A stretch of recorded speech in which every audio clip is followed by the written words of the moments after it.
Hi everyone. I thought I would share with you a little bit more in detail about what PAILS and RAILS means, what it stands for, and how to execute it. So first of all, PAILS and RAILS stands for Progressive and Regressive Angular Isometric Loading. Essentially, these are isometric contractions that you produce on the progressive and regressive side of a joint. Progressive meaning the side of the joint that's feeling lengthened or where you're feeling a stretch. Regressive meaning the side of the joint that the tissues have been shortened or you feel a little bit more tight on. So we utilize PAILS and RAILS for every single joint in all different types of positions. The hip 90-90 probably being the most used position for PAILS and RAILS. So when we do PAILS and RAILS, we always try to do it over a 10 to 15 second long contraction. And we want to start at about 20% effort and ramp up to max effort over the last few seconds of that repetition.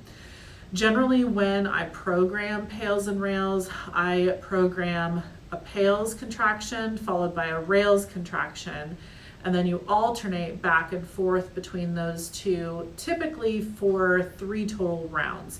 So it's about a minute to a minute and 15 seconds worth of work.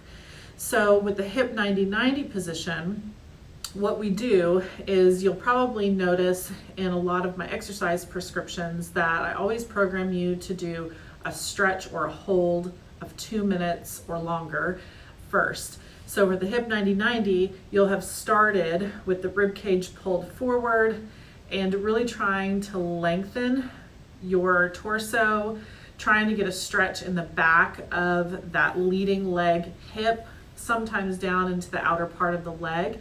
You can use your hands as kickstands here. Once you get really strong at this and you have pretty good mobility, you'll be able to hold right here. Nonetheless, after the 2 to 3 minute stretch that I prescribe you to do, then you're going to immediately go into your PAILS and RAILS. You're not going to come out of the position and then reset and go into PAILS and RAILS. You're just going to go immediately from the stretch.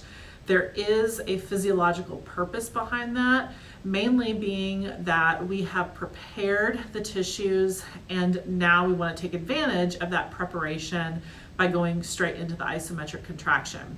So the way that the PAILS looks is you're going to start by pressing the outside of the leg down into the ground using as much hip stuff as you possibly can.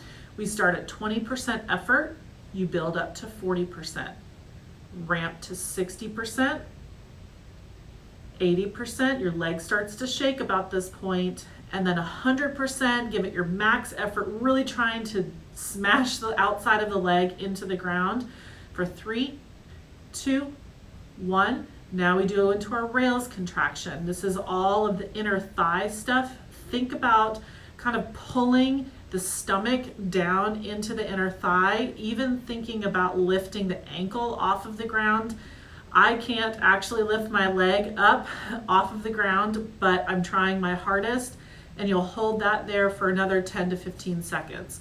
Then we would go back down into our PAILS contraction, again, starting at 20%, ramping up to 100% over those 15 seconds, back into your RAILS contraction. After you've completed 3 rounds of that, then I just want you to relax, stay in the position, take a nice deep breath in and out a couple times just to bring your neurological system back down and kind of convince your brain that this is indeed a safe position for you and that you can control it well, which then convinces your brain to give you access to those ranges in the future. Hope that helps.